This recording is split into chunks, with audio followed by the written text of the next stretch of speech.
welcome in, everybody. We have One Piece, chapter 1075 with us today, and we have two people here to present the chapter to you. We have me, myself, Sai, and we have Isn't that three? Parvision. Isn't that four now? No, it counts as one person. It counts as one person. But we're doing no fluff today. This is only me and Parvision. You might be wondering where the other, collaborators of this call went, but they're gone. They got Leloucid. And now we're just here to talk about this. So just to hop right back into it, we have the cover page with the Godosei and Vegapunk. And what are your thoughts about this? How does this strike you? What are your immediate feelings? Immediate feelings is Vegapunk's a rat, bro. Like, really? Wait, what? What are you talking about? He put on his. What was wrong with his normal outfit? Why did he have to dress up all? He's dapper? meeting celebrities. What are you talking about? Not even Shanks did this. You know what I mean? Like, well, yeah, but Shanks is a pirate. Vegapunk's just like a regular dude that's smart, though. Yeah, but why not just wear his lab coat? Why not stay true to who he is? You know what this reminds me of? It reminds me of Stelly behavior. Well, no, he's looking for investors, right? Like the world government's going to invest in him. He already has the investors, right? What do Feld? No, I mean, he's the world's smartest man. Like, if you're not investing in the world's smartest man, you're just a dumb investor. Like, he doesn't need to dress up for that. Nobody's investing in him because he's dressing nicely. Oh, yeah. I mean, they don't want, like, some ragtag dude to come in here, right? This is the home of the Celestial Dragons. How would they feel if, like, some dude in, like, tattered clothing shows up? Do you think the Celestials are going to care? Not to make Elon Musk a regular thematic here, but, like, bro, no one invests in him because he looks good. And Mark Zuckerberg... Well, yeah, Jeff but that's Bezos. The real world, though, right? We look at the numbers. I'm sure in the One Piece world, they're not like, oh, look at the numbers that Vegapunk's putting out. I mean, sure, he doesn't they need probably numbers. But he has a giant robot and cloning and changing the climate. What do you mean? It's like Shark Tank, though. The dude showed up to Shark Tank and he's dapped No, up. not the That's Gorosei essentially what Shark this is. Tank. Yeah, he's looking for investors. If he has the clothes, he might as well put them on. All right, so is there a world where you see Vegapunk wanting to become Saint Vegapunk? Nah. Wanting to rise to Celestial Dragons like King Stelly? He just wants to create stuff, Yeah, but all the Celestial Humble Dragons life. seem to have money, right? Like even Charlos was just throwing around 500 million berry like it was nothing, right? I'm sure Vegapunk would want access to that Celestial Dragon money, right? Here's the thing. Vegapunk's goal isn't money. He just wants to create things for the betterment of mankind. It's like Shark Tank, right? I brought up Shark Tank, but I guess that's a bad example because those people just want to make money. Vegapunk solely wants to come out to create. He's fine with giving up the royalties. Like he doesn't care as long as he gets to make things. And chat, commenters, viewers, and that is why Vegapunk is better than Caesar. Let's go. Sai, thank you for joining us. What are you talking about? Vegapunk is just this humanitarian, altruistic guy who just wants to make things better for the world, and he'll do anything. Do you not remember Punk Hazard, where Caesar gave those poor dudes legs with Law's help? What are you talking about? Wait, didn't they have legs? Didn't he just wasn't he the reason that they need to undergo any kind of surgery in the first place? But they didn't know that. So for a minute, Caesar was a savior. All I gotta say. I love how every chapter the Caesar thing keeps on coming back into play. It's a reoccurring theme on this thing. Hey, all I'm saying is, hey, you heard it here, guys. Vegapunk doesn't care about money.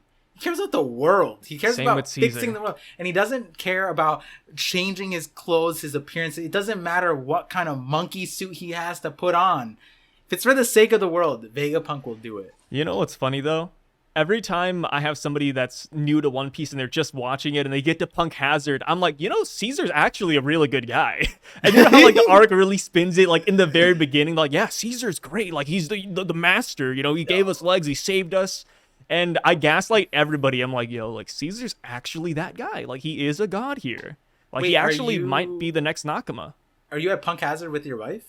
Oh, we're actually near the end of Dressrosa, but I was gaslighting her into thinking Caesar was good, too. Yeah, she needs to wait one more arc to find the real gangster Gastino. I was trying to convince her. I was like, okay, but hear me out. Caesar does become pretty cool. Like, gangster Gastino, pretty dope dude. Fan favorite. Fan favorite. On to the chapter, though.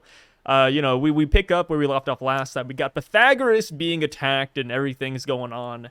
And we don't really see too much of the perpetrator minus a shadow. And this shadow could honestly be anybody knowing Oda, right? Like, we could even be revealed to who this was, and they could look nothing like the Shadow. Like, I would not be shocked. You know how Oda is with silhouettes, right? Ryokugyu kind of looking nothing like his silhouette. Kaido, Big Mom looking nothing like their silhouette. So now that we have like this really ambiguous Shadow with 2 eyes, it's like, whoa, who could this be, right? Honestly, could be anybody. Ryoku looked like his silhouette, right? He looked somewhat similar, but I think like the facial structure changed a little bit. A little bit, yeah. He looked more like Fukaboshi from. Yeah. He had the Fukaboshi chin going on. Yeah. And then we meet him, and it's like, no, it's like Chad Bull or something, bro. Like, what's going on here? Oda did the plastic surgery on my man. Yeah, it's also funny because I just rewatched Fishman Island and everything recently. Big Mom silhouette and the little glimpse we got of her looked nothing like the Big Mom we have now, bro. Like, that wasn't it even is a night and silhouette. day. It wasn't. It was like we saw her. We saw the mouth. Yeah, we saw the mouth and the eyes, and she was bulbous. And then we meet her, and she's more like a Humpty Dumpty shape. I don't even know how to describe it. No, I know what you mean. It's a switch up. The original thing was so much better, in my opinion. Like, imagine like a Pac-Man lady kind of monster, like Pac-Man, giant eyes. Yeah, like Pac-Man, but like from your horror dreams. Like this is like. That's what I kind of wanted. Just this mouth that walked around and beat people up like that. And just like, and the thing is, she also was like she was drooling on people, if I remember. In the anime, in the manga, I don't think they had her drooling on people. But I think in the anime, they had her like, someone's like reporting to her, and then she drooled all over them. Yeah. And I'm like, and her drool was like acid. Like, it was like heating up and everything too. Yeah! Oh my god, I remember that. My wife was like, "Oh, like, does she have acid powers?" And I'm like, "No." Like, I don't know. No. Like, what are you talking about? The original design was so cool. Yeah, and then not even that. Go back to the silhouette we had before that, and Big Mom looked even wackier. Okay, yeah, that one was. And you know what's crazy? That silhouette was post time skip. I thought it was pre time skip. We actually got that silhouette post time skip. The really scuffed one of Kaido and Big Mom? I think we did. That was no. That was Eni's lobby. That was Eni's lobby. Okay, yeah, Eni's lobby. My bad. Yeah, but even still, that's like still 300 chapters in, and Oda gave us really scuffed silhouettes. Yeah, and they just change more and more as we go on. I have my own thing about silhouettes. I'm actually going to mention in my next video about how Oda likes doing silhouettes from the perspective of the person. But the thing is, the Fishman Island one, like you're saying, it's like partial silhouette, but we see her. But that design goes so hard. Like, man, I low-key, I wish we kept that one. What a weird, like, sorry, we're getting off tangent to the chapter, off topic from the chapter. But another weird thing with that Fishman Island scene is that we also saw Pudding, like, in a room next door, sitting on a chair, and it's like, what were we supposed to take away from that? She has a third eye, maybe. Her and Big Mom might be close, which turns out to not be the case, really. Like, I don't know. Like, the message of that scene was just so lost after a while when you really think of Whole Cake Island. And it's great. And, tying it back to this thing, I know a lot of people, we just came from the live stream, a lot of people want this to be Saint Saturn. They want it to be Caribou. Yeah, because they see the square head, right? The square top. They're like, yo, it's Saint Saturn. Yeah. Got the round eyes. The thing is, it's like, I think at the minimum, whoever you think it is, they have to be knowledgeable of these miniature Dendenmushis and where they are, what they're doing, all that stuff. So Caribou doesn't make sense. Would Saint Saturn, is he going around taking out the cameras? No, I doubt it. He, like, that doesn't, I don't know. How do, like, same. Like, yes, it fits Saint Saturn's, like, I guess, head shape. But just imagine a Godosei member walking around the island like, oh, there's another snail. Let me, like, boop. Like, it's just a really weird scenario. Just like Saint Saturn, a Godosei member walking around, like, picking snails up with his hand, destroying them. Yeah, like, right now, I believe that this is most likely just one of the Seraphims. It doesn't seem to be Boa's, only because Oda drew Boa's hands, or S-Snake's hands, in the chapter, and they don't match up with that thing. But again, it's a silhouette. It could literally be anything. And it's not even a silhouette. It's a silhouette from a camera that is, like, miniaturized on the manga panel, and, like, grainy. Like, it's Oda super grainy. Yeah, like, Oda put, like, 2000s resolution here. Vegapunk has futuristic technology, and you're telling me this guy doesn't have 4K? Yeah, what is going on? Like, apparently the technology of the future forgot about cameras because we're still using snails. Like, I don't know what we're doing about that right now. You know, thinking back to silhouettes though, you know the Stussy snail silhouette thing? Yeah. That kind of did pay off in a way, because I remember we were talking about it and we're like, yo, like, does that Denden Mushi have wings?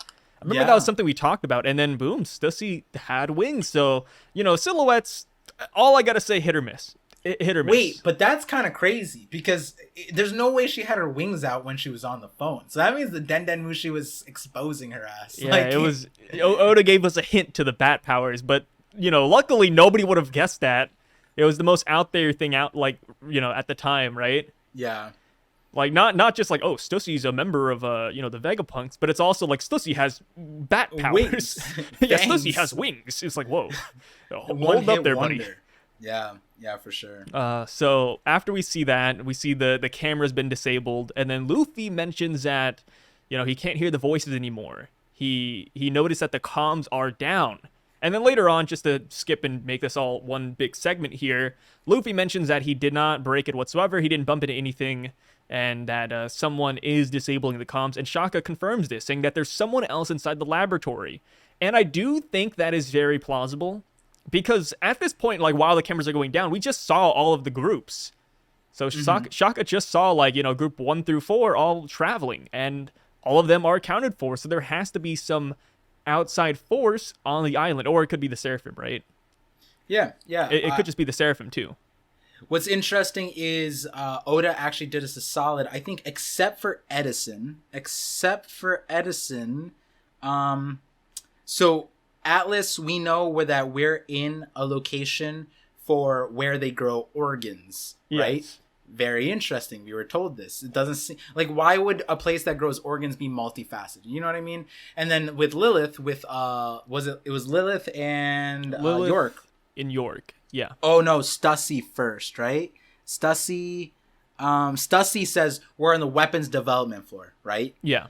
Then Lilith with York is telling us that they're with where the Seraphims are born. We know that because that's where Pythagoras was, and Pythagoras got blown up, and he said that that's where the Seraphims were created. So we do get knowledge of where each of these people would be. Why would the control room be like the place where the dome security, the Denden Mushis? Why would that be in a place where, like, you know, the weapons are being made? Why would that be where the Seraphims are being made? Why would that be where, what's it called? The organs are being made. But Edison, I don't know if we were ever told, like, exactly where they are. We just know that diamonds are made there. And I'm like, that's very interesting, because, like you're saying, we have a third party running around. But the thing is, in the last chapter, I don't know if you noticed this, in the last chapter, if you go 1074, on that map, we figured out that essentially they marked down the satellites with triangles. So Pythagoras was in 3rd floor building C, and it was a triangle.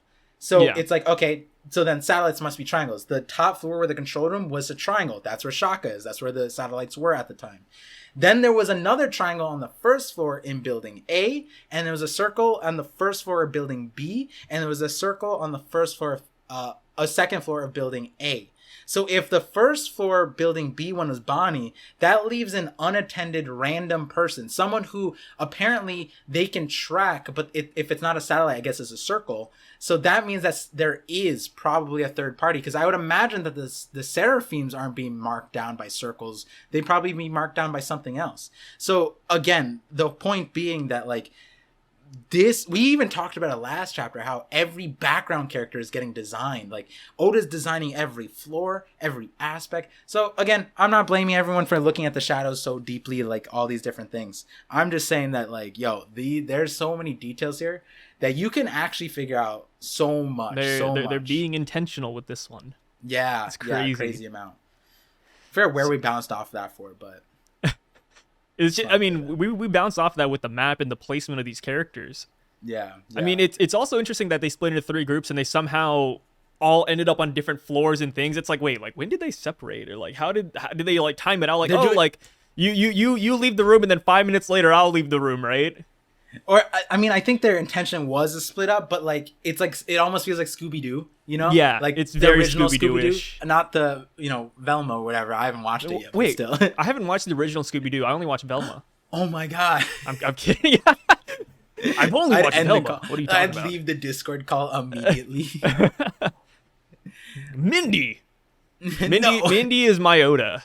No, stop. So when we see Nami's group, they see like these diamonds and everything, and Edison's like, yeah, well, they're pretty expensive, and we could talk about that a little bit. But one thing I do find interesting is that Nami actually just drops the bag of diamonds on the floor. I'm so shocked she did that. Like, I thought she would at least, like, carry it with her until they found Stella and then asked him. But she was like, oh, yeah, I have to ask him first. Sure, I'll just leave this entire bag of money right here. And I'm like, yo, like, I feel like Caribou's going to snatch this up. Caribou's all about the money, bro. The thing, too, is, yeah, that's a fair point. I think what's more interesting is we can actually power scale Nami in multiple ways. This is a heavy bag. I would say that power scale it. An entire bag of diamonds that has to be like 200-300 pounds or something, and the thing is, it's a counterweight for the front weight, so you guys know those knockers be knocking, is all I'm saying. Yeah, Nami's very strong indeed. I believe it. I mean, we've seen Nami knock out Luffy, right? He's a Yonko right there. Yeah. Nami versus Kaido. Be careful, Kaido. Happiness punch hits hard. So makes you hard too. Oh my gosh. So, on to the next group. We have Chopper, Robin, and Atlas. And bro, we get so many weird little details. I was talking about the chapter beforehand in my review video, but like we get so many things. Like we get diamonds, we have the organs, we have freaking Atlas confirming that she can just change faces, and it's like, what is going on here? We got bubbles, organs, and diamonds. Somehow those three things connect, and I'm for it. If there's anyone who can connect those dots, I wouldn't be surprised if by the time we hit the Void Century, these are big plot points, right? Yeah, because this technology existed back then. So like, watch us go back, and then they're like, oh yeah, this is we're fighting over these man-made diamonds, and by the way, this person has artificial organs. It's like, oh my goodness, yeah, like we were foreshadowed this back in Egghead Island. People made of bubbles with organs made of diamonds. Diamond people with organ bubbles. Understood, Par. Thank you. Message received. I can't wait till we see that. It's like a scuffed timeline. There's no humans. There's just bubble people. I mean, and then like, look at this. It's like what Alice says. I can replace any part of my body whenever I need.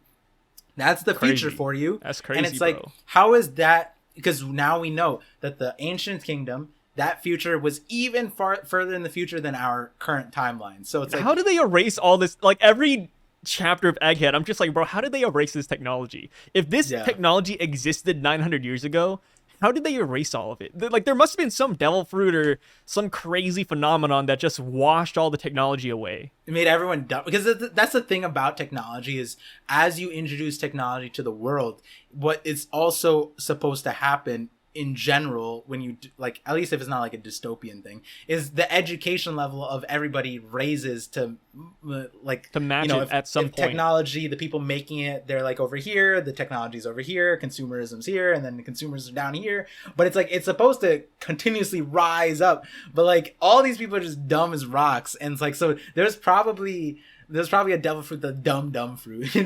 Oh my gosh. Yeah, because like imagine, right? 900 years ago, right? We know people did survive that because obviously we're still here today. So imagine 900 years ago, this dude's making like, oh, I'm making a machine that can, turn intangible things into physical objects, or I can 3D print things. I just made this printer in my house. And then the next day... spaghetti. Yeah, the next day, the guy's like, I bang rock with this rock. Boom, boom, boom, right? Like, how did that happen? How did we revert? Like what happened during that Void Century, bro? Like, it just really makes me wonder. It tilts my head a little bit. Yeah, it's like, one other way is like the Lucia level thing, but the problem with that is that we know, like, right, like the Ancient Kingdom probably is somewhere, right? Like, Laugh-Tale is probably the Ancient Kingdom, so like the island exists. And like they didn't even Lucia that, like, that's actually one of the funnier things. Like Roger made it to Laugh-Tale, but like this entire time apparently Eam could just, like, right now, why are we not Lucia? Just a Lucia Laugh-Tale. Like, stop the dream, dude. Maybe they can't find Laugh-Tale though. Maybe there's like a special requisite that they need to do. Dude, I asked you this on my stream, right? Like the whole why couldn't we don't have to get into it here, but Vegapunk not being able to find Laugh on his own and just like figuring out the Void Century because he's like, what is the dynamic power source? Well, I don't know, Vegapunk. How would you find out for your goddamn self and go there? Dude, if Vegapunk wanted to find out where Laugh is, I am very sure he could probably pinpoint it. Yeah, or at least have like a good theory as to where it's at, like a general area, like by my deductions, Laugh is between these two coordinates, and then he could just like go there and find it. Like surely he can. Yeah, I mean, it would be an insult to him if he couldn't. The only thing that's stopping him that you pointed out is the strength aspect, which if he runs into a crew, he might lose, bro. He might lose. I don't know if you saw this, but I got Brago to agree. To bend the knee to the idea that Vegapunk is Yonko level. No, I mean, I agree with that. I'm not saying he's not. So, to fill everybody in, I was saying that if Vegapunk wanted to go to Laugh Tale, he probably could, but he just doesn't have the crew to fight off his enemies. And yes, he's Yonko right now, but that's only because he has the Seraphim and Pacifistas. If Vegapunk was not a scientist hired by the world government and was a pirate, he probably wouldn't be able to make Pacifistas and all these other dudes, considering how much they cost. So Vegapunk by himself, creating, robots in his, backwater shed, probably wouldn't be Yonko level anymore. He'd be nerfed by funding. Know. You saw Stussy, though. Stussy took out 2 created by Mads, but they were funded by Dufeld. Yeah, but we're talking about a ship, bro. He made that in a cave. The meme, Yeah. But I also got, for those of you guys who don't know, I had a conversation with Braga where I also got him to say that if Vegapunk raided Onigashima, he would beat Kaido. So like, oh my gosh, hey, it made sense. But the overall thing being like, Vegapunk is, to this day, right? Like even now, he continuously becomes like this character that is an enigma, because how does Oda keep him like on the ship? How do we move forward with someone this smart? I think that's a trap in a lot of like writing where you have someone super smart and then the viewers are always asked like, why didn't he think of this? Why didn't he just do this? That's why I still think that Vegapunk gets eliminated somehow, some way, or it's to like, some capacity. It's like the One Punch Man scenario, right? They always have to stall him because he would just solve a problem in like 2 seconds. Yeah, exactly. And then in this thing, it's like, the other thing that me and Brago talked about essentially was that the thing that's most interesting about this scenario at the time was that, people are assuming that there's a traitor, which the nuance of that is interesting, is that when you're looking at someone like Vegapunk, the most threatening thing to him is himself. Like, and too smart for his own good. Yeah, and so that might end up being his downfall. And so I understand why the world government wants to kill him, bro. Like, this dude is too smart. Like, I don't want him around. Yeah, I mean, he's making new organs. That's kind of crazy. Yeah, to think about it. I mean, I made a little joke, but I was like, dude, if Vegapunk was at Marineford, he could just put these organs in Whitebeard and Ace, and they would have lived. No, because that was the thing. Like, Whitebeard got his organs melted. Ace had a hole through him. He had nothing to go off of anymore. If Vegapunk was there, he could just be like, "Oh, here's a new heart. Here's a new lung. Here's a new esophagus." Like, just start giving him random stuff. The thing is, like, we know Vegapunk can warp. Like, that's how we. Oh yeah, he could warp. Like he could, like, I was gonna say like him and Law would be amazing, but he doesn't even need Law. Like, imagine he had like a gauntlet that could do the warp, and he's just like room switch, and then he just puts organs into people, and then he's just like tacked, and he just disappears or whatever. Like, shamble. Oh, bro, my god, that'd be so sick. You know how like Chopper has like tears in his eyes when he's like, you can create organs? It's because he knows he's useless now. Like, I don't want to be mean to Chopper, right? He's a great doctor and all, but Vegapunk is the guy we go to when Chopper can't cure things. Like, the kids from Punk Hazard, probably a Bisou Town, now artificial organs. Like, Chopper's essentially like a truck driver watching AI take over. It's so heartbreaking. I feel bad for Chopper. It's like, like, Vegapunk is crazy, man. He's too good. He's too good. You know what I realized? There's something weird. It connects to what you just said, but did we ever get what Zoro wanted to ask Vegapunk? No, I still think Zoro wants to ask about Ibisu Town though. I'm still on that bandwagon in my heart. There's no way we just leave those dudes laughing forever. Well, and it's interesting because he's like, oh, I have something that you need to answer, like something like that, right? Yeah. He goes up there and he's like steps away from him. He's like, I'm gonna stay on this ship, right? He doesn't care about asking it. And now then he meets him and he doesn't ask him. And then what you said about the VC towns, like, is it still that? Like, it honestly could be. No one brought it up. But then again, Zoro never met the real Vegapunk though. Oh, is he waiting for the Stella? Yeah, I think he's waiting for Stella to ask because even like I think last chapter Zoro was like, or Luffy was like, yeah, we're looking for a guy with his head chopped off, and then Zoro's like, oh okay, gotcha, like head chopped off, all right, perfect. So yeah, Zoro has not met the real VP yet, so maybe he's waiting for the main body, which makes sense, right? Like he controls all the Seraphims. Like even if you ask Shaka, like, hey, can I do this? Shaka's probably gonna be like, well, let me ask Stella. Like I gotta ask the boss, head honcho. Interesting. No, I just remembered that. I was like, damn, we never got the payoff for that. But it's Zoro, right? Yeah, we need that payoff. I still think that if we do get Vegapunk off this island, I feel like the best place to go, minus the revolutionaries, is Wano. Like, closed off country, he could help the Ibisu town citizens. I think Wano might be where we go to after this. And then, you know, obviously not a long arc. We don't have to spend 150 chapters there, but maybe just 1 or 2, like, manga chapters where it's like, hey, here's you know, Vegapunk, see you later. Oh, yeah, and then Punk Hazard could just sit on top of Mount Fuji. It'd be perfect. The Labo phase. Yeah. All of that. You said Punk Hazard, and I was like, Caesar. Not Punk Hazard. No, Caesar. Punk Records. Yeah, Punk. Oh, that would be a good idea. Yeah. Oh, or since we know that Zunisha will eventually break down the borders of Wano, we could put Punk Records on top of Zunisha, like traveling Wi-Fi. Oh, that'd be kind of cool. A traveling brain. Like, you'd have it crush all the minks too and just wipe them all out. They're useless. No, I'm joking. Hey, don't forget, Carrot is in the cover of Volume 105, man. She's important. Oh, God. She's Oda's important. the biggest troll. The biggest troll. He is. Yeah. So, going on with the chapter, though, we cut over to Sandy's group. And, you know, like you said, they're in the weapons manufacturing floor. And we don't really see too much. But we do get Sanji saying, hey, call me your dog. Which, you know... I see people using this to diss Sanji, and it's the strangest thing. They're like, "Oh, like look, is this your favorite character?" It's like, bro, yeah. What are you talking about? Like, yeah, I don't simp over like, you know, manga girls. I don't think there's like a lot of people in One Piece where I'm like, oh my god, look, call me your dog. But I mean, it's just the dude, right? Like at the end of the day, the guy's looking for a girl, and you know, some dudes like that. All I gotta say, I'm defending Sanji on this one. Hey, I mean, the notion here is like, if you were in Sanji's shoes and you walked up on Stussy, I mean, how many of you would not fall over? Like real life girl, like let's say she's like a 10 out of 10, right? You're like, you know, dude, own me, dude. Like I don't know, like, you know, make me your dog. It is what it is. Own. I mean, hey, that's just how it is. You could be like, imagine pulling out the One Piece Riz and just being like, you could be my celestial dragon master, and they're like, oh my god, jeez. I was thinking more along the lines of like a Big Mom arranged marriage, but oh my god, wait, which one is worse?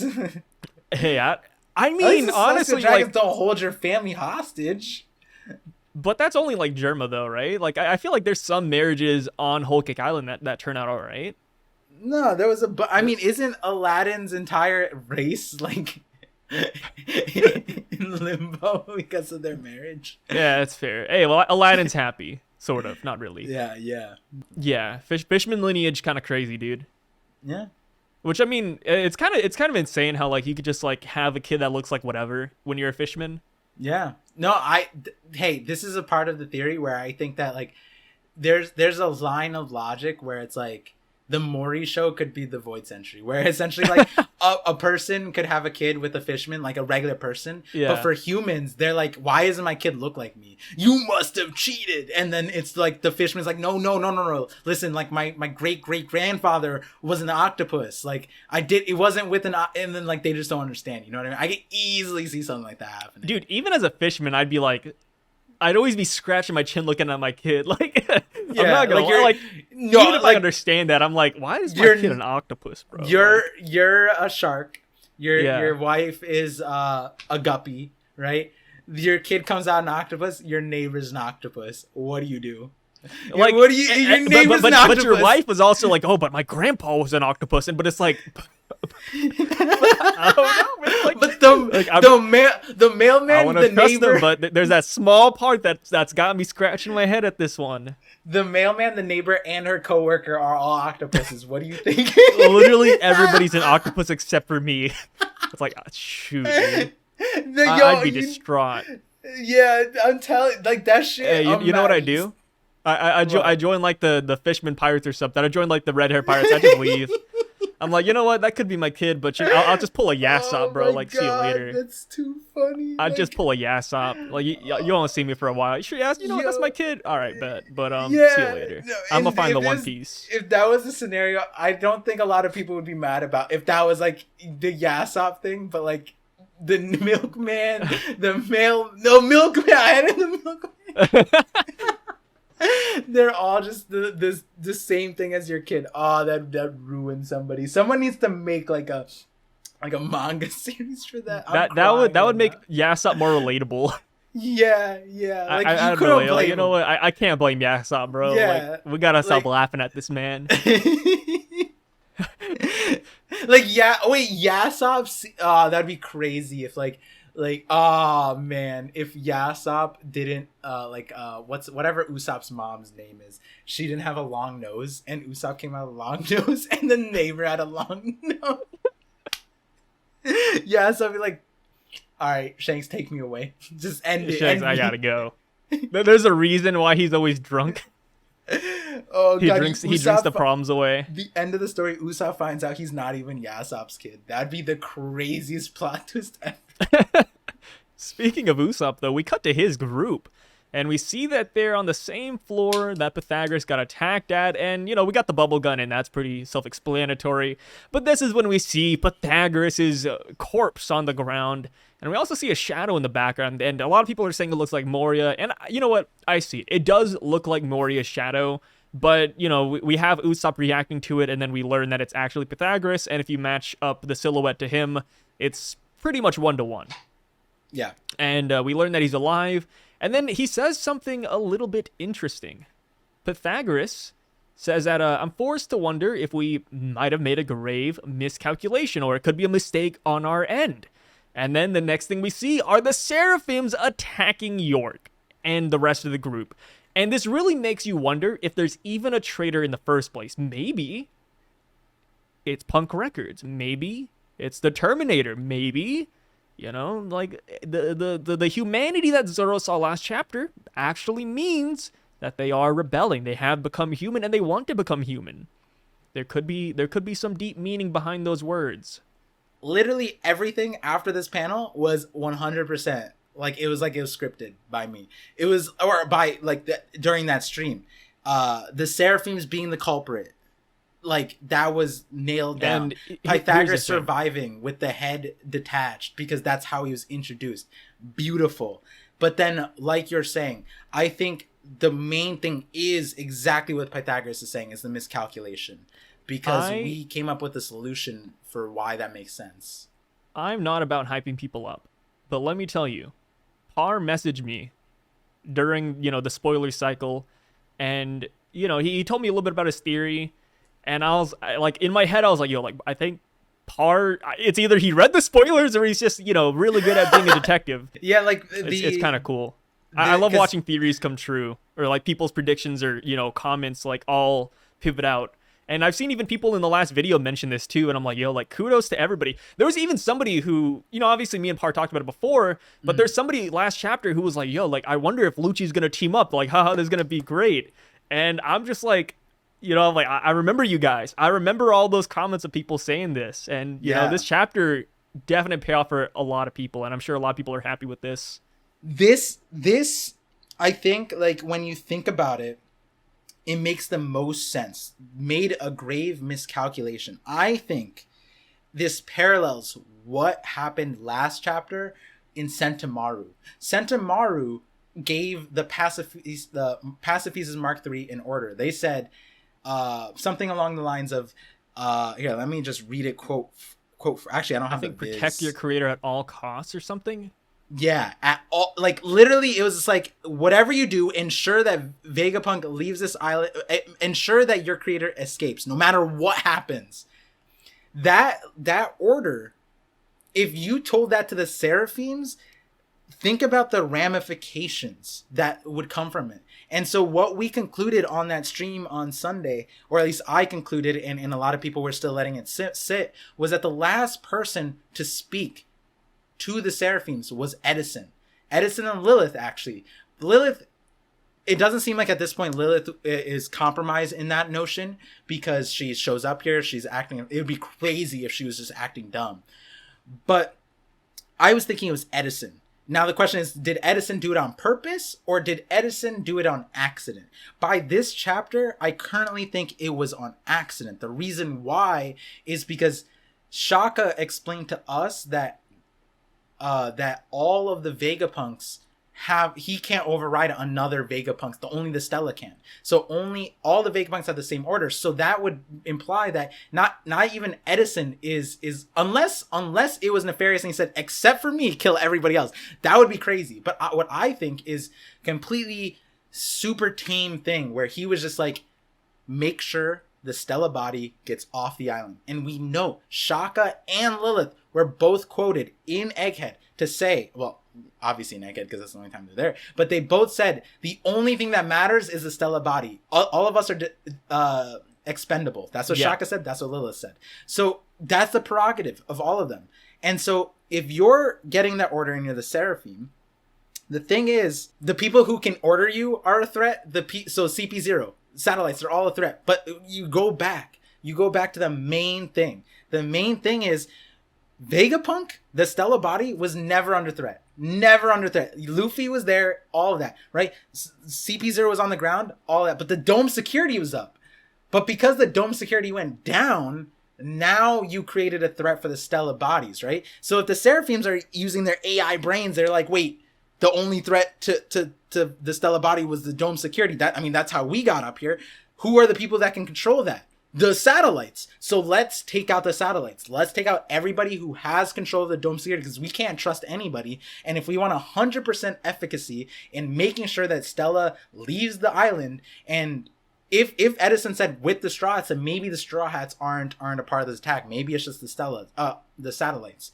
One way or the other, you get this scenario where it's like a Terminator thing, an iRobot thing, where it's like you get like a robot, sentient robot that's just going out of whack. Now the problem with all of this is, where's Stella? That is the main thing, because if Stella, it could also be that Stella did this, but that's weirder. And at the same time, it's also suspect why Stella's not here. It could be that the one of the Seraphims have like taken Vegapunk or something like that, or maybe like, that's where the third party comes in, or maybe that's where Vegapunk himself comes in. Imagine when we see Stella, we have the Seraphims like tying him up and carrying him off the island, like we must ensure you escape. Yeah, and like killing all of his friends in the process. Like that's kind of where we're at. But I mean, that's just a theory, because like we don't know for sure yet.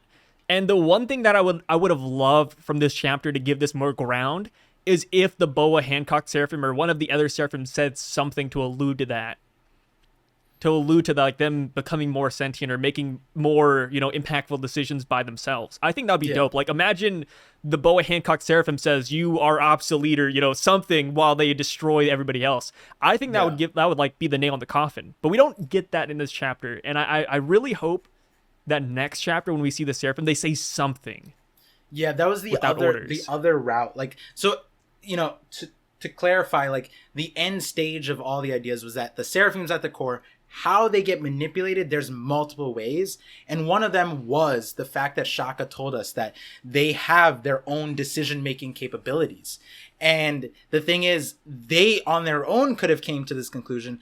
But then Shaka says something interesting. He said, because he can't order them, so that would imply that they were given a command by a Vegapunk. Yes. Which we obviously is flawed, because if you're not perfect with your words, then you could kill, like assassinate yourself like that. So that's a flawed system in my opinion, right? So this is an option that has arise now. Like, is there a traitor? Is it the Seraphim? Is it Punk Record? Like, I love this. Oda is really like keeping us on our toes with this like entire arc.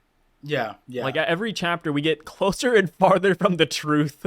And why the Stella body is very suspect, because he was never shown in this chapter. So even right now, it's like I can't take him out of in terms of suspects. But yeah, he could be invisible, right? But why is he invisible, right? Because why would the main Stella body attack everybody else too? Yeah, and especially when he asked to have all, like, is there room for 7 on your ship?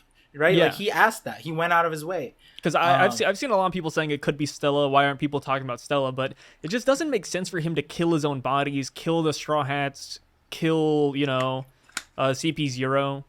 And, like, this is, like, not just his own body. Like, this is Dragon's son. Like, he's close to Dragon, right? Like, he wouldn't just, like, oh, like, let's kill his son now. Let's kill all of his friends, the people, like, just asked for help.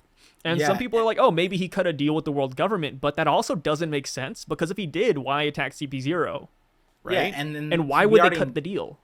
We already know that, like, from O'Hara's thing, it's like he has like an anti-world government Yeah, he has agenda. reservations about them. Yeah, like, not anti-world government, he just believes that he can work with people within it to get to his end goal. Yeah. And on top of that, like, something that someone says, like, you don't think that, like, Vegapunk, like, the Stella body, like, has a way to, like, a kill switch for his satellites. Like, when you think about, like, a Stella body and satellites, it's like, without the Stella, the satellites fall apart anyways, right? So it's like, they don't really matter. Punk Records is gone. Like, what are they gonna do? Yeah, so it's odd that it would be that way. And it's not impossible. It's not impossible. Like, Oda can make it fit if he wanted to, but it's like, I don't know. Why would the world government do this too? Like, their goal is to eliminate Vegapunk. He's the head honcho here. If you make an alliance with him and kill the other bodies, it doesn't really affect him, because he could just make new ones. They're just a part of him. They're connected via Punk Records. Unless, like, the bodies looked like him. You know what I mean? Because then you'd be like, oh, Vegapunk's dead, and you can just see, like, a fake out and he'd leave, right? Like, the actual fake out that everyone would, like, appreciate. But then again, like, Saint Saturn, like, knows what he looks like. They're like, hey, wait a minute. I met this dude. I met this forehead guy. And that actually takes us to the last panel, because I'm curious what you have to say about this. Woo! Last panel. Not the last panel, but last page. I was about to say. They were saying that, like, the way the explosion was in that thing alludes to Saturn, because it looks like Saturn. Like, the ring of Saturn. Yeah, and so they were saying, like, yo, that might mean that Saturn's behind all of it. And, like, I don't, like, where are you at with that? Because I don't think it's Saturn. I don't. Okay, so I really appreciate the Saturn comments, because I can see it, right? Like the shadow in the camera. Saint Saturn looks kind of like that, right? Square head, eyes. We kind of talked about that earlier. But I just don't think it's Saturn, because we have the laser system up. I just feel like he wouldn't make it here without us knowing. And if he was a noticeable figure, like, like Kizaru, for example, like, I feel like the observation honky would kick in even just a little bit. Because, like, in Wano, we had Luffy and Zoro and the boys posted up. They're like, they sense an admiral. They're chilling. If Momonosuke can't handle it, they jump in. If Kizaru was nearby, or even Saint Saturn, I would like to imagine that the Straw Hats would notice. And not to mention, like, how they get up here, right? Sure, Kizaru might have a way, but we'd still see the lasers go off. Saint Saturn, like, what possible way would he have to get up here? One theory I saw in the comment section of my videos was somebody said, oh, maybe Saint Saturn has the voice of all things and he can communicate to the Seraphim. And I was like, you know what? That's a solid idea.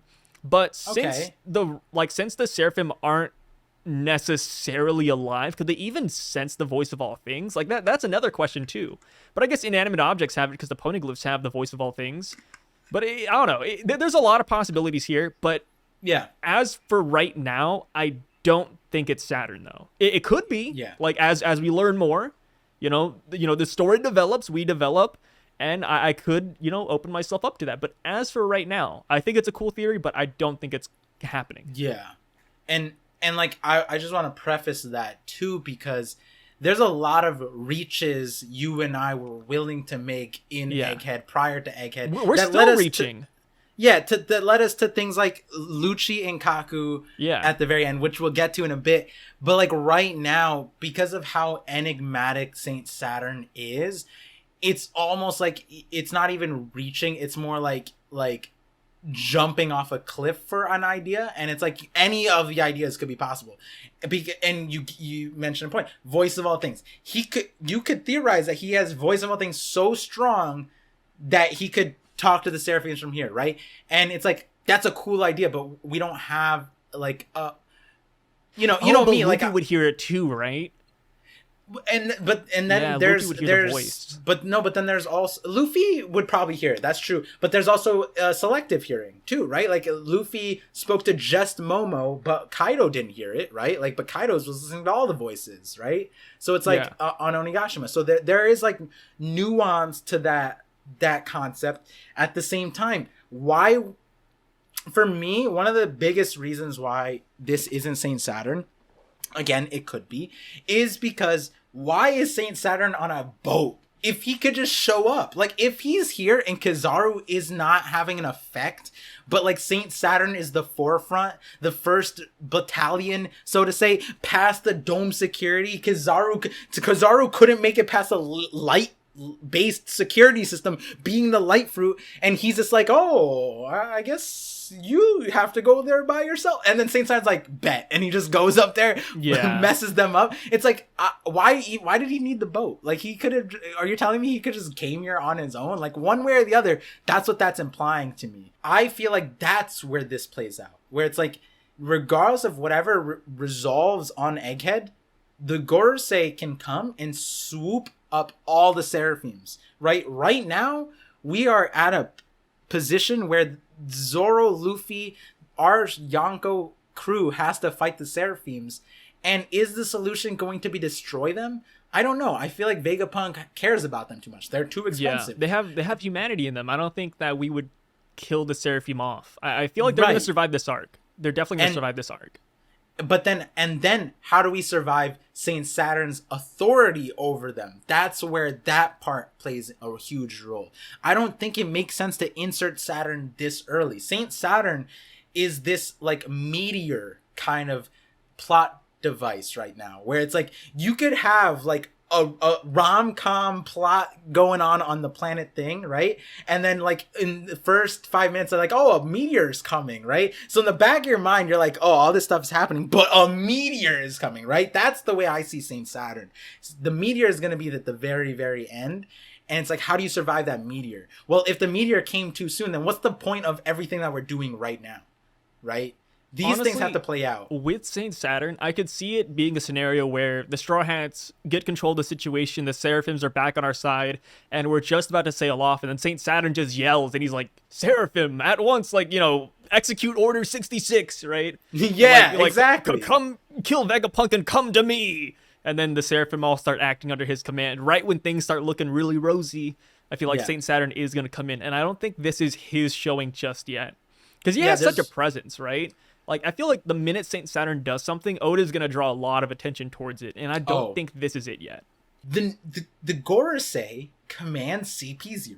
CP0 goes to kill Vegapunk, and that's the orders. We don't know why. We don't know the reason. Don't ask those questions. The timing. Sure. So why is one of the Gorosei members coming on their own despite them already dispatching CP0? And why also go, from my understanding at this moment, go under behind Akainu's back to Kizaru specifically to charter a ship there? Again, alone. Do the other Gorosei know? Is he doing it on his own? Does he have his own thing? Is he defecting? Is he siding with the Straw Hats? At this point, right, it's so nebulous about what is possible with him that, like, it could be that there's a different ending that we don't see, and the Gorosei guy is honestly the savior. It could be that that would be the ultimate troll surprise, that this Gorosei guy is on Luffy's side. But at the same time, that segues to our original thought, which I put a lot of stock in, was that if the Gorosei guy was coming and Kizaru was coming, that's where we originally jumped off of and said, at least I said, that Kaku and Lucci would team up with the Straw Hats because they saw that they were essentially getting the rug pulled out under them, right? They were given this order, but then they were all also being duped by the people giving them the orders. So then that would push them into alliance, which we don't see that right now unless the Seraphim is ordered by Saint Saturn, which, you know, I don't agree with. But hey, that would play into that thing. But, you know, one way or the other, there's some kind of like a weird Nakama moment happening at the end of this. I'm not saying it's Vegapunk, but like Rob, Lucci, and Kaku, I like their original idea that they turn here. They turn here, right? Like that's where Rob, Lucci, and Kaku, I think even if they're only good for like maybe 10 chapters, I'll take it, bro. You asked me this lightly, but like, what do you think? How do you think the rest of the Straw Hats? Because like when Yamato and Onigashima, Zoro was like, what? Or Drake, right? Like all of them, they're like, what? And they're like, your captain said it. And then they're like, I don't approve of you. You know what I mean? They're like, Lucci and Kaku? Like, what? If Lucci and Kaku show up and save them, I don't think anybody's going to have... I mean, of course they'll be shocked, but I don't think they'll have too many qualms, right? Like, imagine Usopp's about to get slaughtered. Usopp, Frankie about to get slaughtered by the Seraphim.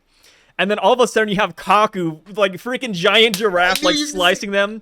And then they're like, oh, we don't like you. Like, we still don't like you. You're a bad guy, but thank you.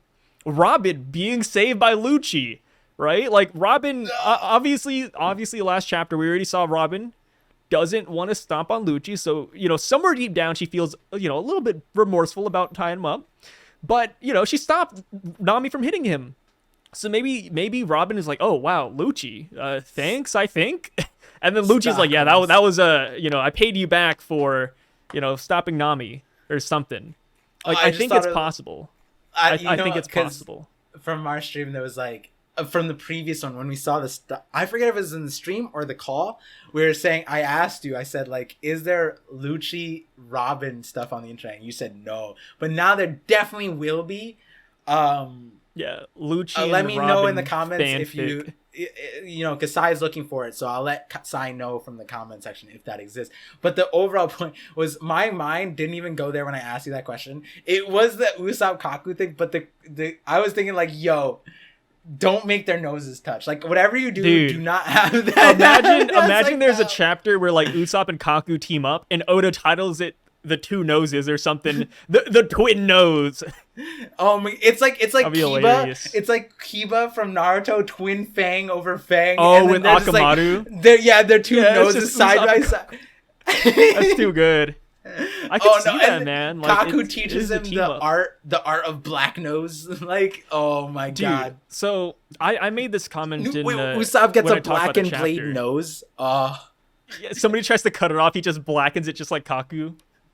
I made this little comment beforehand, but Luffy in every arc always gets some sort of upgrade with his powers, right? Yeah. We always see some development. Fishman Island, he gets the elephant gun. Punk Hazard, we see the Grizzly Magnum, whatever. And we just keep on going up. Gear 4th, you know, Snake Man, Tank Man, whatever. And he just learns more and more about his Delphi and he gets more adept at it. And I was wondering how that would happen on Egghead, especially now that he's an Awakened Zone user. And I'm like, bro, he has two people right here who are both Awakened Zone users. Like, dude, what if Lucci and Kaku actually teach Luffy a little bit about what his fruit is? Like, imagine that. Nobody would expect that. Yeah, I just because Luffy still thinks he has the Gumu Gumu no Mi. Like, what if these dudes are like, yo, like, you're an Awakened Zone. Like, I don't know what you think you're doing, but you're an Awakened Zone. And sure, Luffy's a lot stronger, but you can learn things from weaker people. Like Luffy learning from Hyogoro, right? He learned Rio. Like, if Lucci's just like, hey, like, when you're awakening, just do this instead, or try doing this, or here's how to do semi-Kikon, right? Like, yeah, here's how you can enhance your awakening. And I think that would be super dope. Like, that would be a great trade-off from this arc. No, because I forget if I have a video on this, but Enies Lobby, I go back to Enies Lobby so much. There's a line, the thing about Enies Lobby is that's actually when we got introduced to Zoan fruits. It was, Chopper was the first one, but he wasn't like, like the bison, whatever, we didn't learn necessarily like through that. When Chopper saw Lucci, when he saw him at Water 7, that's when we got like a lore dump about Zoan fruits, like how they work and what they do, and you mimic the animal and the carnivorous part of it. And so that would actually be fitting that like that was the arc that we learn about Zoan fruits. This would be the arc that we learn about awakened ones, because they're, you know, Lucci is the apex predator, if you will, of Zoan fruits. But I go and back Kaku's the prodigy, bro. 2 years with the devil after he awakens it. Zoan too, like, dude. Yeah. We got something to learn here. Like I forget if like giraffes are his favorite animals or something like that. I think he lied. He said that with like a smirk on his face to Jabra. Something like that. But like I go back to Enies Lobby because there are points in Enies Lobby that, like, in hindsight, once we got the Nika thing, there was a lot of different elements of that where, well, that's where we saw Gear 2 and Gear 3, and it's like a lot of those things could lead you to believe that, hey, maybe he doesn't have just a normal paramecia. And then the size change, the life return aspect of it. If you guys don't know what I'm talking about, go check out my Semi-Kikon short. But like the awakenings seem to have some relation to Semi-Kikon. If you look at Lucci's form in the awakened Zoan thing is his Semi-Kikon life return version of his leopard. It's not his base hybrid form. It's not that at all. But then there's another line that this one's like a more of a laugh meme thing. Chopper says that carnivorous Zoans are much more powerful and aggressive, and is alluding to Lucci. And I always laugh because technically the most carnivorous Zoan to this day is Luffy, because anytime he needs something, he screams meat, right? Like he needs meat like nobody else. And he doesn't even like want seafood meat. He's like, he wants a real meat. And he's the most carnivorous thing. And so like that line is actually hilarious with the Nika thing. But you know what? I was laughing when you said that at the beginning. Because what I imagined was, you remember like in Onigashima, or they're still going, in the intro they have Kid and Law hand holding Luffy and throwing him into like I pictured Kaku and Lucci doing that. Luffy, oh my god! For the awakening, I was like, no. Yeah, Lucci and Kaku throwing him, and then we see a sign that says "True Awakenings." Yeah, like because Luffy awakened with you know, because Law and Kid were both awakened apparently prior to the fight, and they threw Luffy into his awakened state, right? In the symbolism or metaphor here, but like, and then in this situation, it's like mastering it. Lucci and Kaku are like, go Luffy, mastering awakening.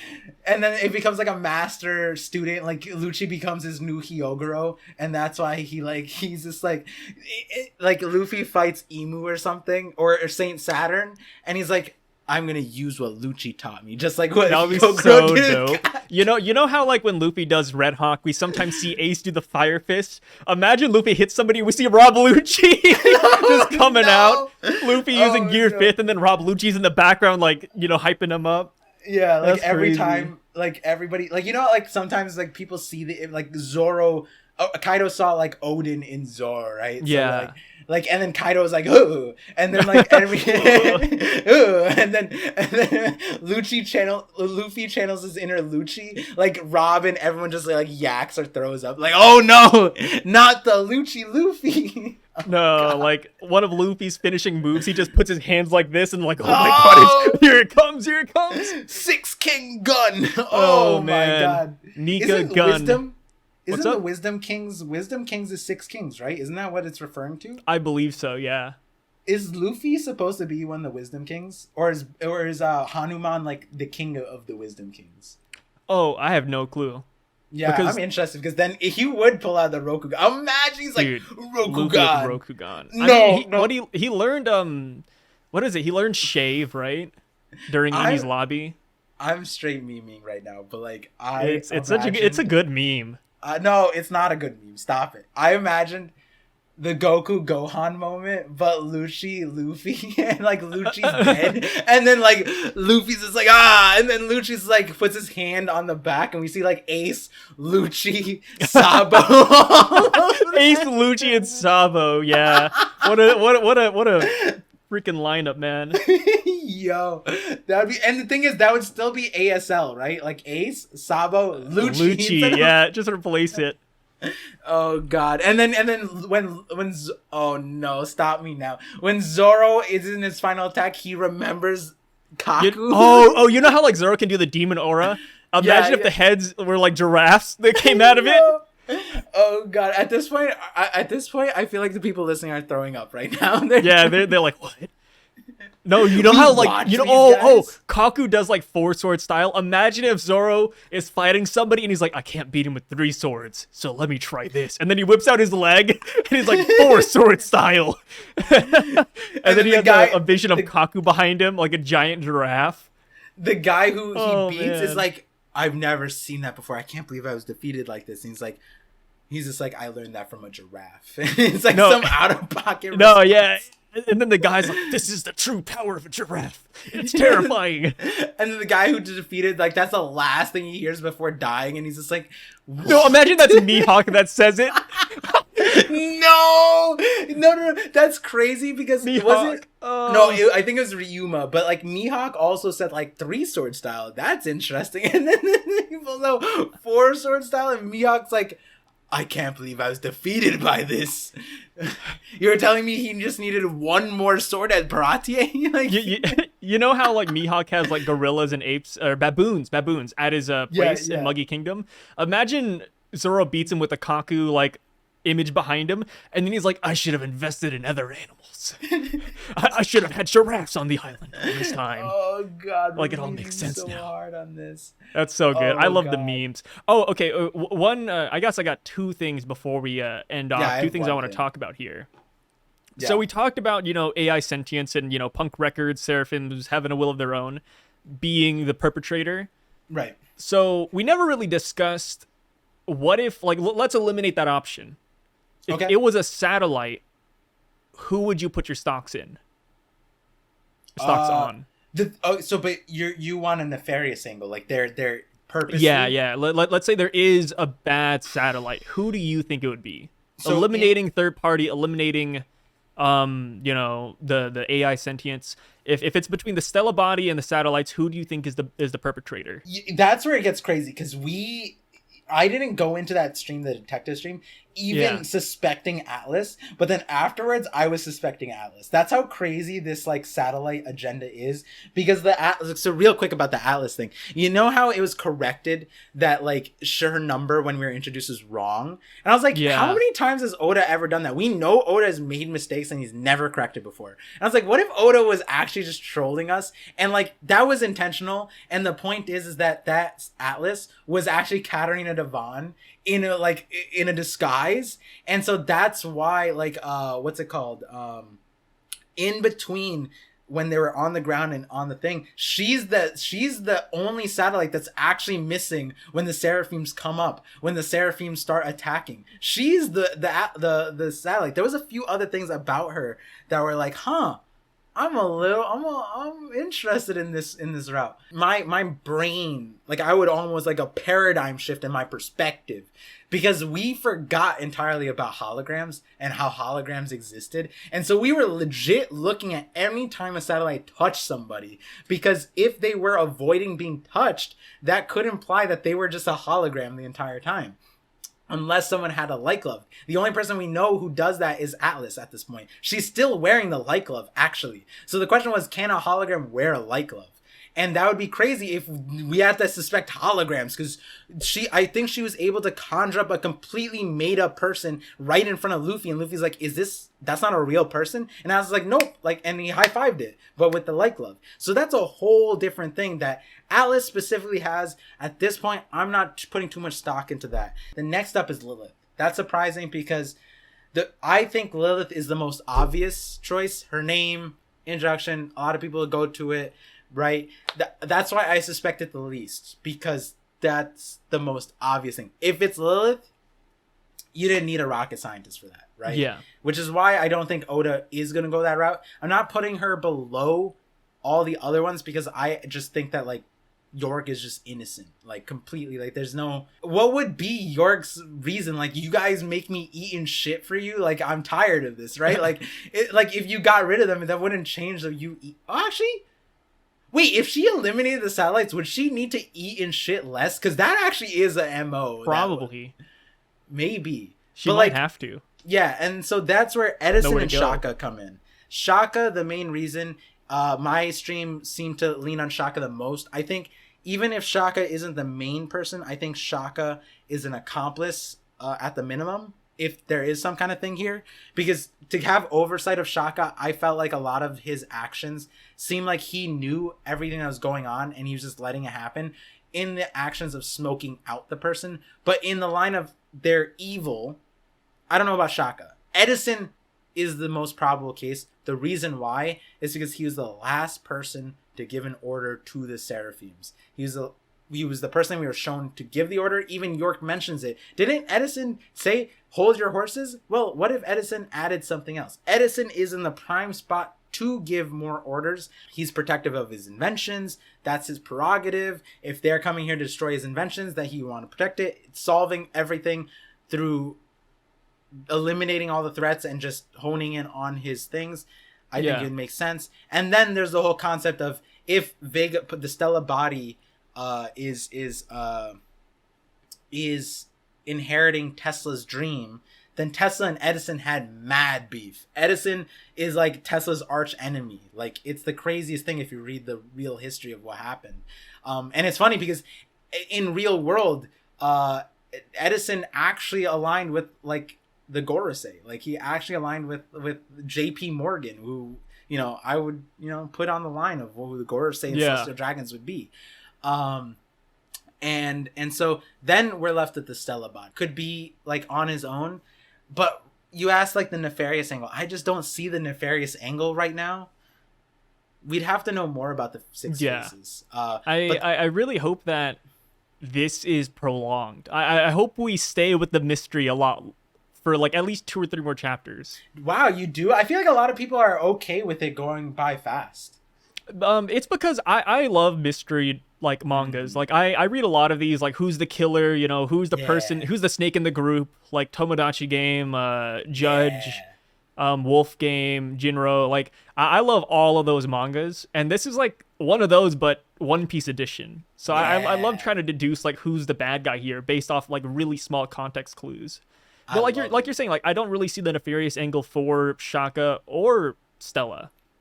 But everybody else, like I could see 1 or 2 things that would, you know, might make them seem a little bit sus. And surprisingly, with this chapter, I want to say Lilith, in my opinion, is the least sus. Yeah. Just because she actually tries to give an order and they don't do it, right? Right. And so but that like, man, that's like the crazy. Ultimate twist, right? But here's the thing. So you said you don't suspect York. I actually suspect York. Oh, because I'm like, what if turning into stone was part of the plan? Because after she gets turned to stone, they leave her behind. So what if after this she gets unturned to stone and then she just goes around and does what she wants and nobody suspects her? That's fair. See, the thing that I'm seeing right now that eliminates the nefarious angle is that Shaka himself confirmed that they won't take anybody's orders. So for me, that Pythagoras line, the grave miscalculation, that hits home. That there was an for the order, AI angle. Yeah, which is, you know, in the terms of eliminating that, I can see why. In terms of a mystery thing, like Tomodachi Games, like I was just thinking, you and I, we should like watch party or like.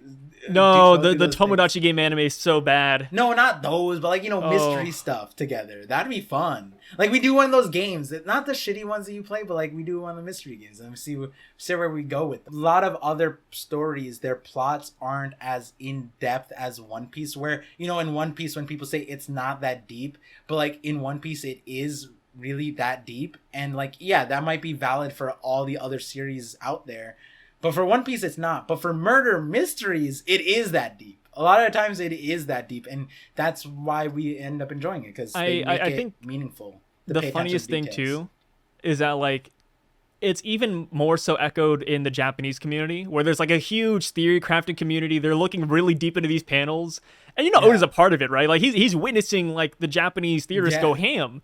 So when people are like, oh, you guys are looking too deep, Oda probably didn't intend for this. It's like, are you telling me Oda doesn't look outside his window? Yeah. Like, are you telling me Oda doesn't like go online and realize that people are looking deep and he's probably looking deep as well?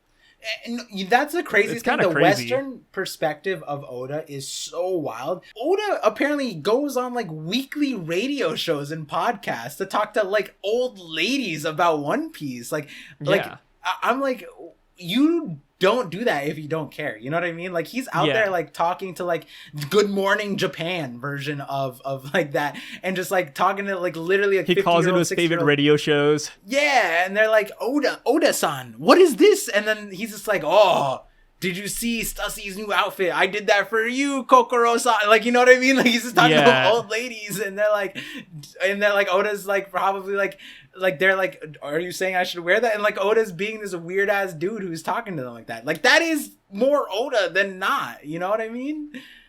It's so it's always funny when people are like, oh, like don't look too deep into this. Oda's probably not thinking about this. Well, like, maybe he wasn't at first, right? Like chapter 1, 2, 3 of One Piece, you know, like he thought it wouldn't get serialized by the end of Alabasta. Like, I'm pretty sure he said like, oh, like I didn't think One Piece would be renewed for, you know, more serializations in Shonen Jump.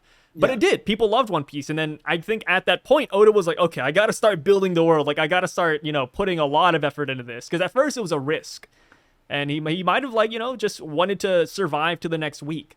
But now it's like, bro, like, the dude's got Japan in a vice grip, essentially. Yeah.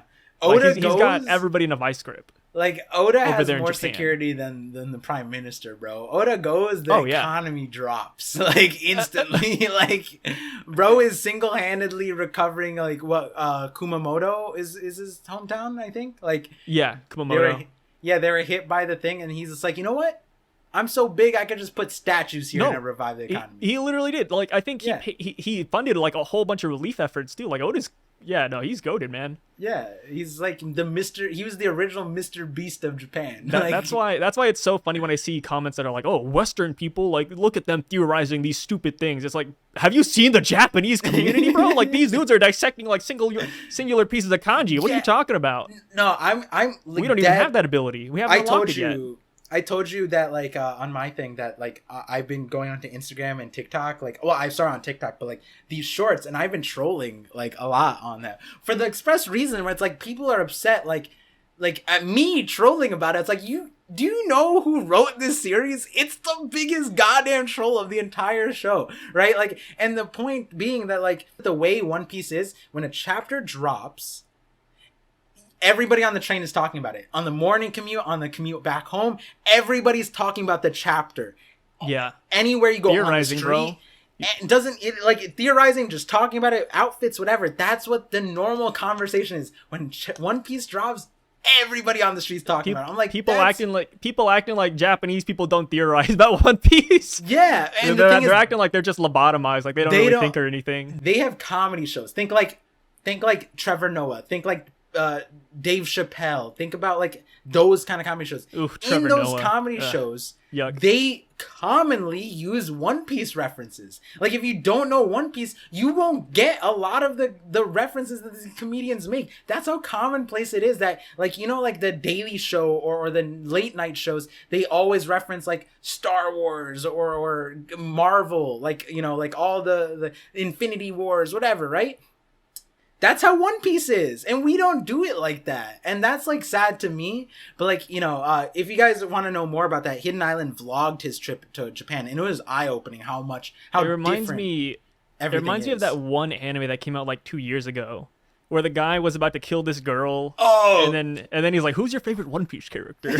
You know, like, you know, they just drop in the casual conversation. And then she's just like, put on my dad and my brother. And he's like, why do they matter? We're talking about manga right now. Like, yeah, we're talking about One Piece, bro. Come on. Yeah, like that's how it is. You know what's funny too? I haven't really done anything to like hit that side, but like, you know, the anime community of One Piece here, like globally, they're like, oh, like I'm anime only. Like, why are there so many spoilers online, bro? You would hate to live in Japan. yeah, like, bro, like if you're anime only, bro, living in Japan is gonna be hell. No, you can't. Let me tell you right now, you can't avoid it, man. There's literally like posters and everything, a Gear Fifth, like plastered around you, like Japan. Like, dude, you're gonna have a bad time. Yeah, no, that's not really like a thing over there. Go watch. If you guys don't believe us, go watch Hidden Island's vlog for it. That was the first takeaway. I was like, wait, Japan can't have anime onlies. Yeah, they literally don't. The train, the gas station, anywhere you go, Gear 5 was plastered before Film Red in conjunction with Film Red. It's not just One Piece. Literally any manga. Like when I was in Japan, Like, I was over there, and I'm an avid, like, Bungo Stray Dogs fan, and I was anime only for a minute. But, dude, I saw, like, posters of characters that weren't even introduced yet. I'm like, what's going on? That's just how it is. Like, they don't really have that concept over there of, like, spoilers being, like, a bad thing. Like, it's just, it's just there. That's honestly probably it almost hypes it up. It's like promotion. Toei doesn't necessarily care about the anime because their core demographic is a pipeline to the manga, or like they know that like the manga outsells pretty much every comic out there in the world. Yeah. Like why would they put too much stock in like, oh, we gotta secure the anime only viewers? I'm sure they try to, right? But if they had to like drop somebody off the list, they're like, okay, we either have this crazy promotion for the manga that we know is going to be a success, or we can coddle the anime onlys. Like, they're definitely going to pick the one that makes them the most money, which, is the manga. Like, the Gear 5 is selling. Yeah, and in a lot of ways, it's like, that's Oda's prerogative, too. He makes more money off the manga than the anime. It's like how Kishimoto was like, oh, you have Chopper? Great merch will come out of that one. Yeah, exactly. Yeah, and, man, it's crazy when you think about like these perspectives, because we're we try not to be in a bubble, and I try to point this out too. It's like, being English based readers, we lose context by not looking at the raws. But how many times have you and I immediately gone straight to the raws and like, nope, that's not what's being like talked here, or this is what the kanji is, this is what it is. Me and you both immediately go to that because we lose a lot of context. In that same way, it's like, we're not Japanese, we don't have the culture, so we lose a lot of the context here. And like, I wish there's nothing more that makes me wish I was a different ethnicity than One Piece. Like, I wish I was Japanese just so I can experience all of this. And I thought you were gonna say the opposite, like Oda was not Japanese. No, like Saint J. Funny. Garcia Saturn. Could you imagine like all the Japanese readers being like, how would Saint J? Yeah. That's gonna be a huge shock to Japan, huh? Whenever there's like a different culture like in One Piece. I mean, most of it is. Yeah. Wano was the only one, and then they're like Saint J. Garcia, like Saturnu, like that's how they're saying it. And and it's like they're all walking around thinking like this. Oh no, the Spanish are like gonna conquer us again. Yeah, like. I want to know, like, when they got this, how did they react to that? Were they like, Jay, I knew the Garcias are bad. Like, I don't know. Like, of course, it's Garcia. He's here. Like, they Google Saint J, and then they see JD Legend. They're like, oh, we knew it. Like, you know how, like, some people are like, oh, Shaka, Yuderon. Like, do you think they look at Jay Garcia like, oh, JD Legend, the One Piece YouTuber in English? Like, that is hilarious. Like, I like to think there's like that miscommunication between like languages and cultures. Yeah, like that's great. Oda based it off of Jay. Like, that'd be crazy. Like, because they're just wondering like, where did Jay come from? We don't have any Jays in Japan. Like, and they Google Jay, and then they find because Jay changed his name to oh my god, that's goodness, hilarious. That's wild. But real quick, there was one thing I want to ask, but it's like, at this point in the story, how do you see, because you watched my full video about the sun orbit, that thing, and there's a line of logic that the Gorosei, their purpose might be more complex than we realize, and the presence of Sun God Nika on Egghead makes that more of a problem. But then also we get the idea that, hey, this guy left the Gorosei, left his high seat on the highest seat of the world besides Empty Throne to do his own thing at the moment. And like, where do you see that panning out? Is there a weird world where he could defect?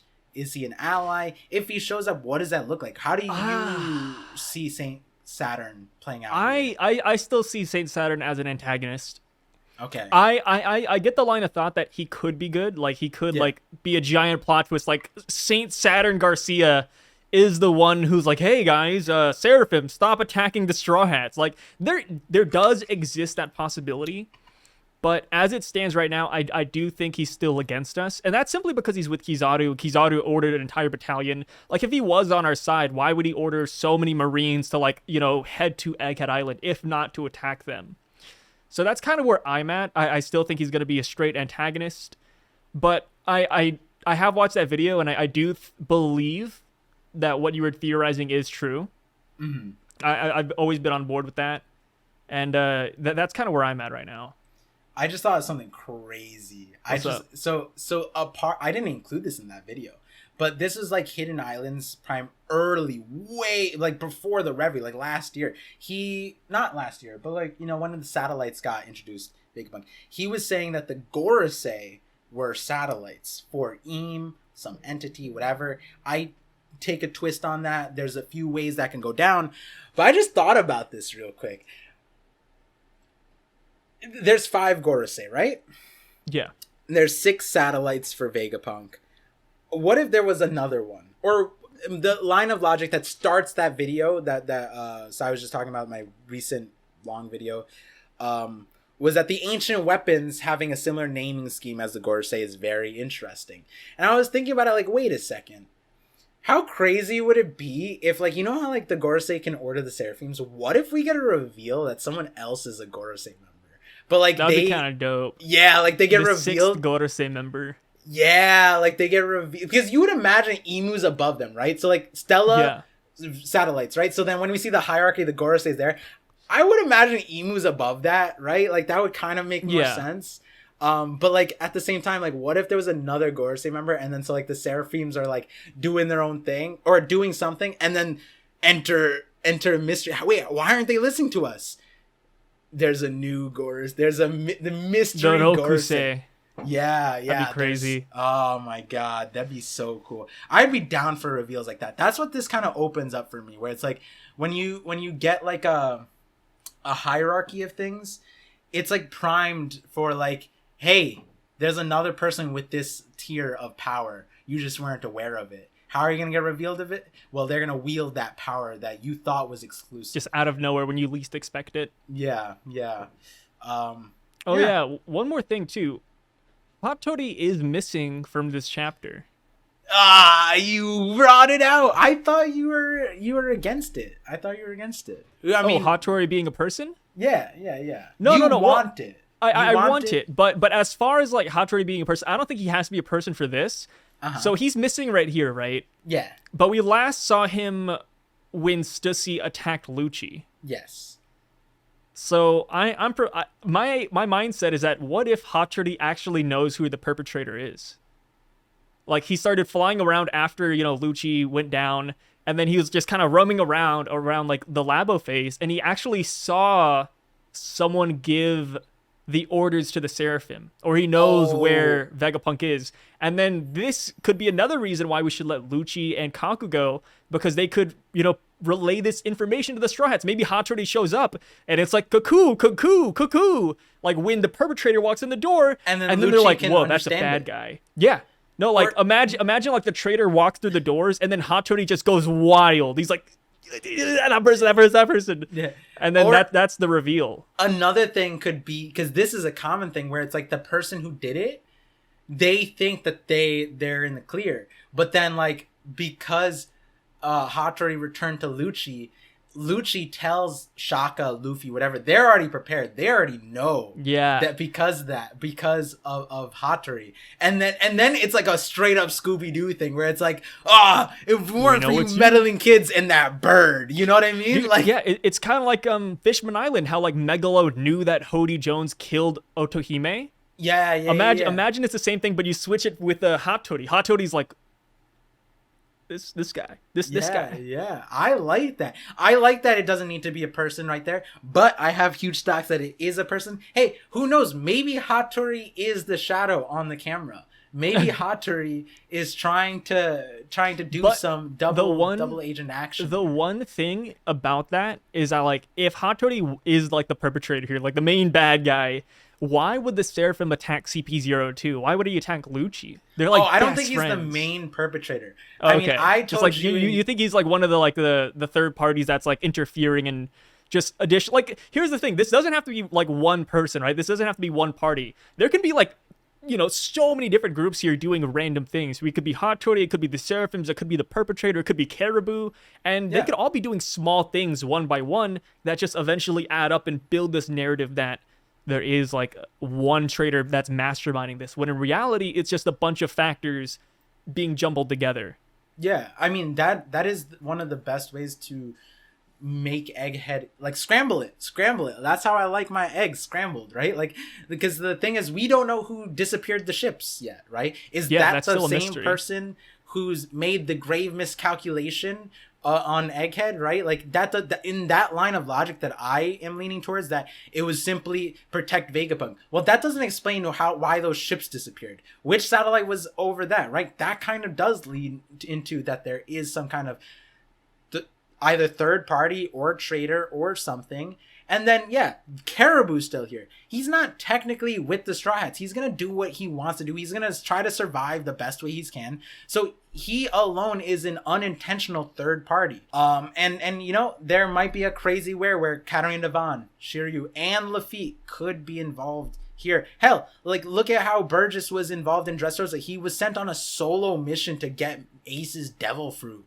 Like, that's crazy to me, and it might be deeper than that. We know that Blackbeard sat and planned Luffy's Wano's post path, right? Like, he was sitting on Winter Island. He said somebody's going to come here. Yeah, who's to say he just didn't want to send someone to Elbaf and send someone elsewhere? It's like, well, regardless, like someone, King J, I believe, in front of Discord, he was saying, like, why couldn't the thing that the world government, I think it's chapter 925, when Blackbeard says, like why can't we if the Navy's doing this, why not reap the rewards of it? What if the rewards was Vegapunk? Especially now that we know that every single newspaper shouted out Vegapunk, to the point where Vegapunk is a beloved scientist worldwide for lighting up the world with his energy and his inventions, right? Blackbeard was seen, like, reading every newspaper. Who's to say that he wasn't like, hey, they're lowering their security, let's go to Egghead. Let's infiltrate Egghead. Let's grab this dude. Yeah, it could easily be something like that, and I wouldn't be upset. Now, the question is, how messy does it get? And the other thing about it is Blackbeard loves messy, bro. Blackbeard, that whenever there's a mess... he's moving more and more, right? Like, in the last 100 chapters, he's done so much. Yeah. The thing is, he thrives in the mess. Egghead is the biggest mess I think I've seen since, like, Marineford, right? Like, I don't think there's been a messier arc in a short amount of time. And that's like you, if you're not looking over your shoulder for Blackbeard right now, I think Blackbeard's gonna swoop you, bro. Like, that's the way I see it, bro. Watch out. Teach is gonna swoop you. Blackbeard's gonna get you. He's like the boogeyman. Yeah, exactly. So, with that being said, Par, thank you again for joining us on this week's little 1075 breakdown. And, if they want to check you out and see your theories and everything else, make sure to click the links down below. Click the name and youtube.com/@-parvision. That is his handle. He loves the dash in there. You guys know how it is. Wait, is it @parvision dash? Yeah. It's like @-parvision. Oh. Yeah. One way or the other. It's there. Yeah, it's somewhere there.